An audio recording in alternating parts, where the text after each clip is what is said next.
It had been a day of getting ready. Katie discovered that when you keep putting change in your piggy bank, eventually it becomes a whole lot of coins.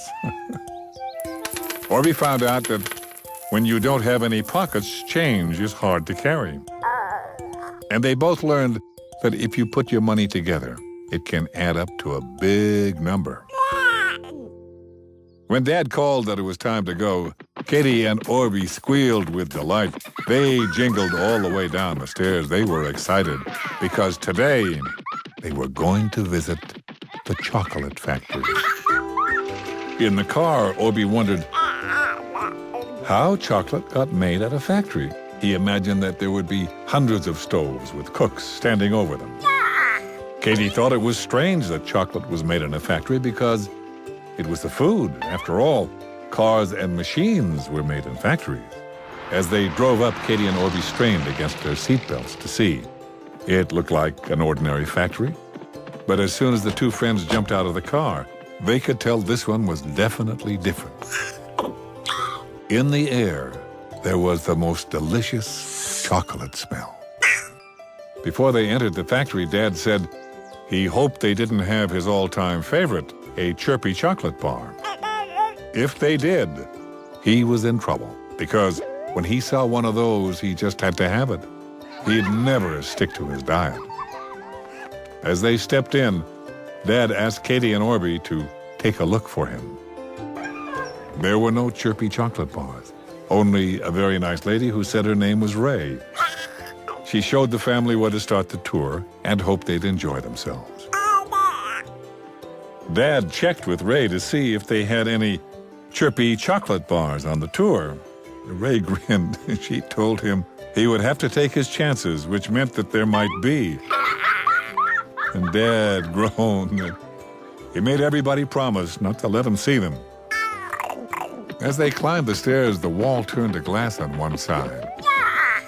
Orbie peered through the glass and saw a big silver round thing. A mechanical arm was moving all around it, and inside it looked like chocolate, only it was soft like a pudding. Orbie tooted for his family to come and see. Mom explained that the round thing was a vat. A vat was a gigantic pot that was too big to lift or carry. It sat on the floor.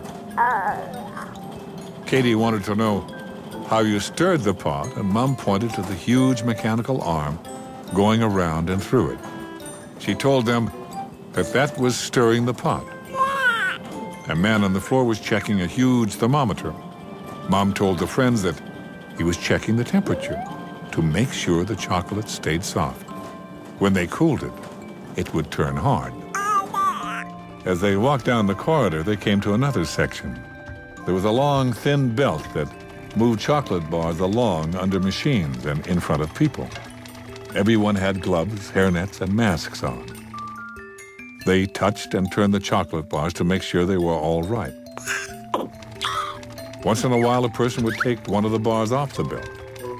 Dad explained that after he was assured that there were no chirpy bars on the belt, that these people were inspectors. Their job was to check that the chocolate bars were the right size and shape and that nothing was wrong with them. Orbie wondered if the people got to eat the broken ones. But Mom shook her head. When you work on a food line, you have to be careful about hygiene by keeping yourself and everything else clean. You can't eat or drink. There are very strict rules so that there's no chance of germs getting into the food and making the customers sick. Katie was impressed. They were obviously very important people. Next, they came to another room where they could see a belt carrying chocolate bars. A machine nodded down over them, and they came out wrapped. A lady turned them all over and looked at the bottom of it. Her hands moved fast to catch them all as she was checking that the wrapping was sealed. Bottles chugged like a train along the line in the next room. Yummy-looking chocolate syrup was poured into each one. And then further down, a machine put caps on the bottles. Katie and Orbie looked at each other. They loved chocolate syrup. Soon they were at the end of the window.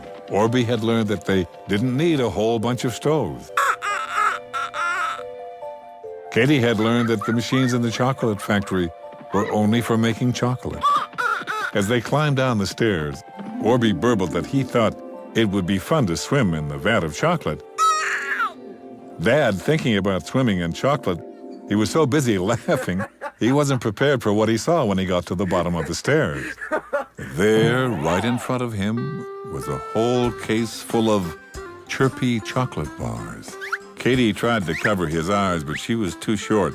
Orbie tried to stand in front of them so Dad wouldn't see them, but he was too short. Dad said, "Oh, no," and then headed right for them.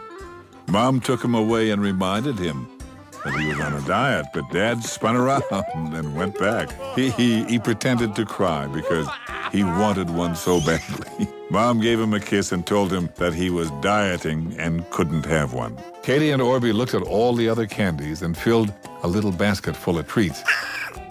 Dad picked up a basket too, but Mom kissed him on the cheek and said no. Katie and Orbie brought their treats to the cashier and counted out their change. Dad looked back at the case full of chirpy bars. He showed them his basket and how empty it was. Orbie and Katie felt sad for Dad, but Mom winked at them. Katie and Orbie giggled. Dad whimpered. Out in the car, Dad pretended to be really unhappy. Then Mom told him that he had been so amazing that she had brought him something special. She pulled out a tiny chirpy bar. Dad grabbed her and gave her a big smooch on the cheek. On the way home, they all munched happily on their treats. Katie wondered how other factories ran, and Mom said that one day they'd visit another. Dad added that he really hoped that the next one wouldn't sell chirpy bars. Visiting a factory and seeing how things are done is really interesting. Perhaps one day you'll get to visit one. And if you do, I know you'll learn lots of interesting things and have lots of fun, just like Katie and Orbie.